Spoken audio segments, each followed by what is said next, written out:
चिंतन की धारा ही बदलना का नाम तो भावनाएं हैं।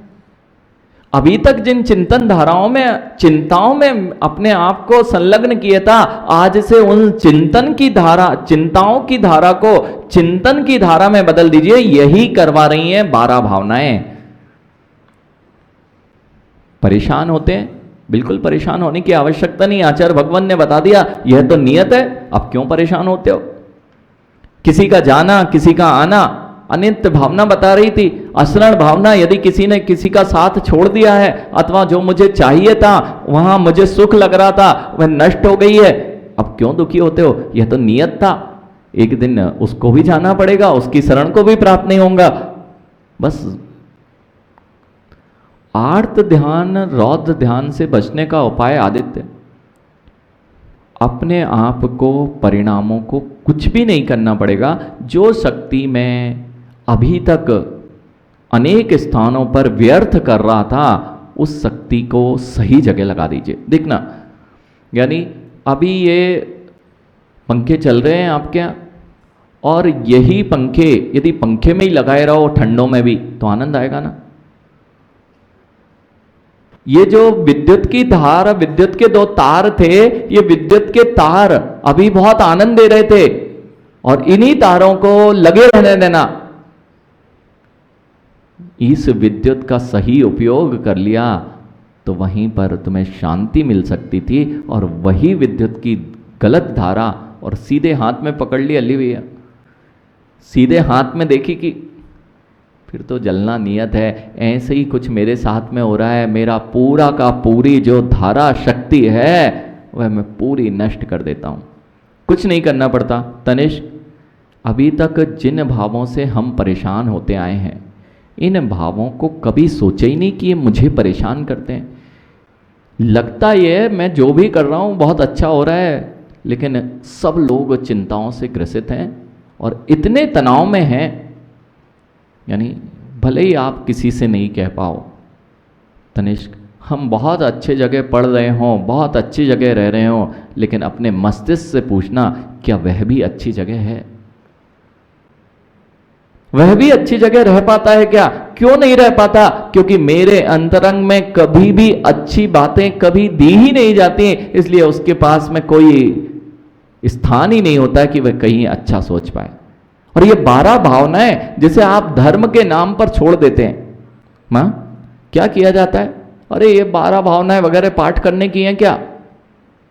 अब तो आप लोग करते भी नहीं है। पहले की माओं को तो याद भी रहती थी, 12 भावना थी, मेरी भावना थी, अनेक प्रकार की स्तुतियां थी, वे प्रत्येक समय उसका ही मनन करते थे। माँ बहुत समझदार थे वे माँ। अब आपको जितनी चिंताएं बढ़ रही हैं, आपके पास कुछ है ही नहीं। देखो, यदि यानी कोई मशीन लगी है और मशीन में जिस चीज़ की मशीन है वह चीज़ ना दी जाए तो मशीन खराब हो जाएगी। कल पुर्जे आपस में घिस घिस के क्या होंगे? खराब होंगे। नियत है। अगर आपने गन्ने की मशीन ही है मान लीजिए, और गन्ना नहीं दिया और केवल खाली चलाते रहे, क्या होगा? ऐसे ही कुछ हमारे साथ तो नहीं हो रहा है आदित्य, ऐसा कुछ हमारे साथ तो नहीं हो रहा है। क्यों? क्योंकि मेरे पास मैं कुछ अच्छा चिंतन की धारा इस मस्तिष्क को देता नहीं हूं, और यह मस्तिष्क कभी रुकता नहीं है। मेरे पास कुछ धारा ही नहीं है, वह जो जिससे कि रस रूप में कुछ मिले, ऐसी कोई धारा मेरे पास नहीं है। आज तो मात्र और मात्र अशुभ की धारा ही यहां दिखाई दे रही है, कुछ भी कार्यकारी नहीं दिखाई दे रहा है। इसलिए जीवों के अंतरंग में अनेक प्रकार की चिंताओं का और तनावों का स्थान अपने आप बढ़ता जा रहा है। करना क्या पड़ेगा? कुछ नहीं, बस मशीन में देते जाओ। मशीन का काम है चलना। आपका मन वचन काय की प्रवृत्ति है, चली रही है, उसको धारा दे दीजिए ऋषभ, बस धारा देना है। और जीव जिन परिणामों से आर्त रौद्र ध्यान कर रहा था और नरक गति और त्रियंच गति का बंद कर रहा था, वही परिणाम यदि धर्म ध्यान की भूमि में बो दिए जाते हैं तो वही फलदार वृक्ष और फल भविष्य में फल देने वाले वृक्ष बन जाते हैं। जैसे अभी अभी हमने बात की कि यदि ट्रैफिक सिग्नल पे खड़े हैं तो चिंता हो सकती है, बहुत सारी बातें की जा सकती हैं, और वहीं पर धर्म ध्यान किया जा सकता है। आप भी चल रहे थे और मुनिराज भी चल रहे थे, दोनों के चलने में बहुत बड़ा अंतर था। दोनों के चलने में बहुत बड़ा अंतर था। आशीष, जब मुनिराज आपके साथ चल रहे थे आपको तो वहां पर भी आश्रय हो रहा था, लेकिन मुनिराज तो वहां पग पग पर देखते हुए चल रहे थे, वे अपने कर्मों का संवर कर रहे थे। क्योंकि संवर में यदि कोई कारण है, व्रत समिति गुप्ती धम्माणुपेशा परिसय है इति चारित्र, जो ये है वे संवर के कारण है। अर्थात ऐसा भी हो सकता है क्या कि गाड़ी चले और पेट्रोल खत्म ना हो, बिल्कुल चल रहा है, आप देख लो पेट्रोल खत्म भी नहीं हो रहा है और आनंद भंग भी नहीं हो रहा है, ऐसा काम क्यों ना किया जाए। तो आचार्य भगवान कह रहे हैं पंच महव्य मरसा अविरणम निरोहणम हवेणियमा कोहादि आसवाणम दाराणी कसाव रही पल्लग गेहिम। मां, जब कसाय आए तब कसाय ना की जाए, कितना अच्छा काम है। हो सकता है क्या ऐसा? ऐसा हो सकता है क्या? नहीं हो सकता तो मेरा संसार का बंध और आश्रय रुक नहीं सकता। इसलिए मात्र विचारों की धारा में परिवर्तन लाने का नाम यह संवर है। मैं किस प्रवृत्ति को किस तरह से कर रहा था, अब उस प्रवृत्ति में मन वचन काय से मैं परिवर्तन कर दूंगा, क्योंकि मन को रोकने वाला कोई नहीं है। मां, संवर जब भी होता है तो निश्चेष्ट होने से होता है। देखना, आप कुछ भी ना करूं, प्रवृत्ति से निवृत्ति हो जाए, जो शुद्धोपयोग की धारा है वह प्रवृत्ति से निवृत्त होने की धारा है, तब तो मुनिराजों को पूर्ण संवर हुआ करता है। लेकिन वह पूर्ण संवर आपके साथ कैसे होगा? जब तक विचारों की धारा में परिवर्तन नहीं आएगा तब तक वह संवर की धारा का प्रवाह नहीं हो सकता है। ना तो आप मुनि बनने वाले, सत्य, ना तो आप मुनि बनने वाले, फिर हमें ये सुन के क्या करें? अगर नहीं सुनोगे तो कभी बन भी नहीं पाओगे, और भावना ही नहीं आएंगी तो मशीन ही खराब हो रही है जैसी आप लोगों की हो रही है। अगर यहां पर बैठे लोग जितने हैं उनके भावों में परिवर्तन आता कि नहीं, रस मिलता कि नहीं? क्यों, गन्ना डालोगे तो रस मिलेगा, और गन्ना नहीं डालोगे और काढ़ा पौड़ा, यानी काढ़ा पौड़ा सुना? मां सुना काढ़ा पौड़ा क्या होता है? काढ़ा पौड़ा पड़ा हाथ ये सुना ना, इतना तो सुना है। तो काढ़ा पौड़ा क्या होता है झांझरी जी? पढ़ तो लिया अनेक बार। गन्ना नहीं होता महाराज जी, हाँ गन्ना होता तो काम बन जाता, और गन्ने के बीच बीच की गांठें गांठें हैं, वो कितना रस देंगी। ऐसे ही हमारा जीवन बिना रस के, क्योंकि किसी भी भोग की चीजों में, पंचेंद्रिय विषयों में कुछ रस होता ही नहीं है, वहाँ हम अपना वो काढ़े पौड़े को देते रहते हैं और सोचते हैं थोड़ा बहुत आनंद आएगा। स्वान देखा? स्वान, अखिलेश स्वान देखा? स्वान, स्वान जो होता है ग्राम शार्दूल, जानते? ग्राम शार्दूल को नहीं जानते? शार्दूल जानते हो? अरे जंगल में शार्दूल रहते हैं और ग्राम में भी शार्दूल रहते हैं। ग्राम शार्दूल कहते हैं स्वान को। स्वान जानते हो? अरे जो बिल्कुल ईमानदार है, एक ही तो दिख रहा है आजकल, बाकी तो बिल्कुल 2 टाइम बेचारा 1 रोटी खाता है, रात भर आपकी रक्षा करता है, कितना ईमानदारी से निभाता है। और हमारी प्रवृत्ति देख लें, हम जहर खाते हैं उसी को भोंकते हैं। ऐसा होता है, ऐसा दिखाई दे रहा है। जगत में किसी और को नहीं देखना, अपने परिणामों से मिलना, क्योंकि आज तक मैंने जब जब दूसरे पर देखा है तब तब मेरे परिणाम ही खराब हुए हैं। मेरा भी अहित हुआ है, उसका अहित हो या ना हो। वह श्वान जब मां हड्डी चबाता है तो बड़ा आनंद आता है उसको। और बड़ा आनंद किस बात का आता है? उसको रक्त, हड्डी में से रक्त दिखाई देता है। वास्तविकता में हड्डी का रक्त नहीं होता है, वह तो उसके जबड़े छिलते हैं, उसी का रक्त होता है, और वह सोचता है कि यह आनंद उसका है। ऐसे ही जब भी मैं पंच इंद्रिय विषयों को भोगता हूँ, मुझे लगता है ये पंच इंद्रिय विषय मुझे आनंद दे रहे हैं, बल्कि ये तुम्हारे कष्ट का कारण बन रहे हैं। तुम्हारे अंदर में सारे के सारे कष्ट मूल कारण इन पंच इंद्रिय विषयों का आसक्त होना है। इसलिए आचार्य भगवान कह रहे हैं, करें क्या? पंच महावय मनसा, मन से पंच महाव्रतों को धारण करना।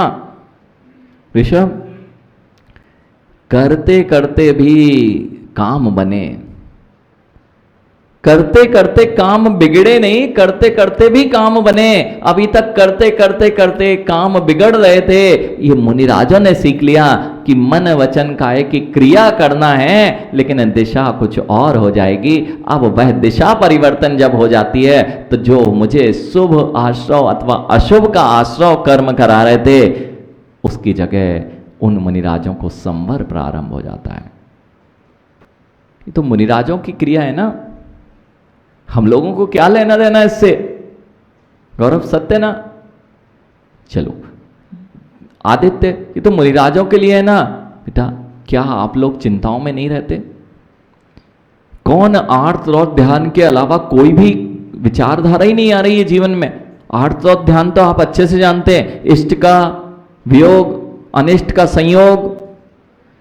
मेरे साथ जीवन में मैं कभी विचार नहीं करता ना कि इष्ट का वियोग हो जाए, यही चिंतन चल रहा है। वस्तु हो या व्यक्ति हो, उस इष्ट का वियोग होता है तो दुखित हो रहा है, अनिष्ट का संयोग हो गया है। बाजू में कोई आके बैठ गया रूपेश, वो नवनीत बैठ गया, अब देखो प्रवचन नहीं सुनाई दे रहे। जगदीश जी, हाँ ये भी आर्त ध्यान यहां पे ही बैठा हुआ है, मेरे पड़ोसी है, और पांड्या जी मित्र बैठा है कि अमित्र बैठा है, कुछ कर नहीं रहा था, लेकिन अशुभ का आश्रव और आर्त ध्यान हो गया है। ऐसा नहीं होता ना? आपके साथ ऐसा नहीं होता ना? जबकि कुछ हो ही नहीं रहा था, वह अपने लिए बैठा था, वह तो अच्छी धारा में था, और तुम उसके पास में बैठने से अनिष्ट का संयोग महसूस कर रहे थे। ये क्यों आ गया? इसको माइक किसने पकड़ा दिया? ऋषभ, ऐसे भी लोग बोलते हैं, इसको माइक किसने पकड़ा दिया? यानी मंदिर में भी आके आर्त ध्यान कर रहे हो। आर्त पीड़ा चिंतन निदान, नहीं तो कोई ना कोई अभिलाषाओं से मैं अपनी चिंताओं से ग्रस्त हूं, अथवा रौद्र ध्यान, अब तो कैसे व्यापार चलना है, कैसे मेरा परिग्रह बढ़ेगा, कैसे मैं दूसरे को कष्ट दूंगा। ये सब मां आर्त रौद्र ध्यान के परिणाम आपके साथ होते हैं, जो आपको अनेक बार पीड़ा दे चुके हैं और अभी भी दे रहे हैं। खाली मशीन है, कल पुर्जे तो घिसेंगे ही, इसलिए दिमाग चलना बंद हो गए। मां, आप लोगों को याद नहीं होता ना? कोई चीज पढ़े तो हमेशा सबकी यही रहती है कि याद नहीं होता, हमें कुछ याद नहीं रहता। मां, आप जैसा याद ही नहीं रहता किसी को। आप बोल जरूर रहे हमें याद नहीं रहता, जिससे किसी से भी, जितने लोग बैठे हैं, ये आपको याद होगा कि किसने राजन भैया कब कैसा वचन कहे थे। अगर बचपन में भी भाई ने भी कोई वचन बोल दिए थे, वे आज तक याद हैं। आपने अपने याद को कहां पर लगा रखा है, ईंधन कहां जा रहा है, और हमारा मां नहीं होता ना याद। अच्छा, नहीं होता तो मां, अभी अगर पूछे जाएं तो घर में जितने डिब्बे रखे हैं उसमें क्या क्या रखा है और कितना कितना रखा है, कितने दिन चलेगा? बिल्कुल याद है, बिल्कुल याद है। वहीं पे हाथ जाएगा, उस जगह में इतनी सामग्री बची हुई है, बस मां अपना ईंधन आपने वो 8 मसाले दाने के डिब्बे में ही लगा दिया, और वही यदि ज्ञान के रूप में उसका प्रयोग कर लिया जाता तो वही याददाश्त जिनवाणी के पन्नों पे लगा दी जाती, तो वही तुम्हारे लिए बहुत बड़ा कार्य कर देती है। अल्ली भैया ताली तो बजा रहे हो, वो देखो एक बहन ने लगा दी। देखो ये जो बैठे हुए जीव, इनकी एक बहन जो छोटी बहन है वो विदुश्री श्री माता जी हैं। तो उसने समझ लिया बहुत अच्छे से। आपने तो रोका होगा, नहीं रोका तो बहुत अच्छी बात है, कम से कम वो ही अनुमोदना करके आपने बहुत सारा पुण्य कमा लिया।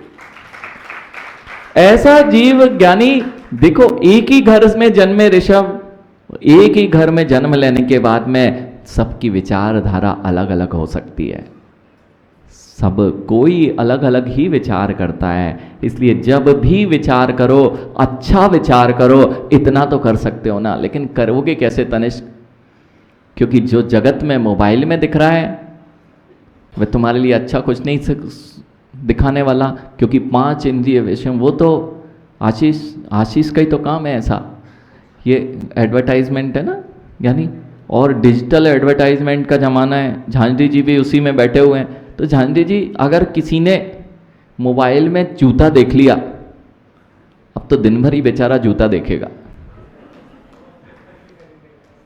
तनिष्क, अगर तुमने गलती से उसमें जो चीज देखी है, जूता अगर देख लिया है, अब मोबाइल तुमको क्या दिखाएगा दिन भर? ज्ञानी बस यही हो रहा है, हमारी प्रवृत्ति क्या चल रही है, हमारी प्रवृत्ति वही अशुभ अशुभ में चल रही है। लोग भी वही वही दिखाते हैं, हम मोबाइल में अशुभ ही देखते हैं, कभी शुभ की ओर हमारा ध्यान नहीं जाता। इतना ही तो करना था। आर्त और रौद्र ध्यान को धर्म ध्यान में बदला जा सकता है। जिस विचारधारा में मैं यह सोच रहा था कि इसने ऐसा क्यों किया, वहीं यह विचार आ सकता था। देखो इस जीव की परिणति देखो, इसके क्या कर्म का विपाक है कि यह ऐसा कर रहा है। लोगों को देखते हुए हीन भावना नहीं करते हुए यह विचार किया जा सकता था, देखो कर्मों ने यह दशा करा दी, यदि यह ऐसा करता। अभी कुछ बोल नहीं रहे, केवल चिंतन की धारा बदली है। चिंतन की धारा बदली है। संसार में ऐसा ही होता है। यह धारा जब लोक का विचार, संसार भावनाओं का विचार प्रारंभ हो जाता है, तो वहीं जो आर्त रौद्र ध्यान हो रहा था वही तुरंत धर्म ध्यान में चला जाता है। यानी जो भी जीव संसार में भटक रहे हैं, देखो ये परिणाम कर रहा है, इससे ये हो रहा है। ये चिंतन की धारा आ जाए तो शायद हम उन परिणामों से बच जाएं। रुपेश, होता यही है, कुछ लोग हर काम अनुभव से सीखना चाहते हैं। तनिष्क, हर काम अनुभव से सीखोगे तो बहुत घाटे में रहोगे।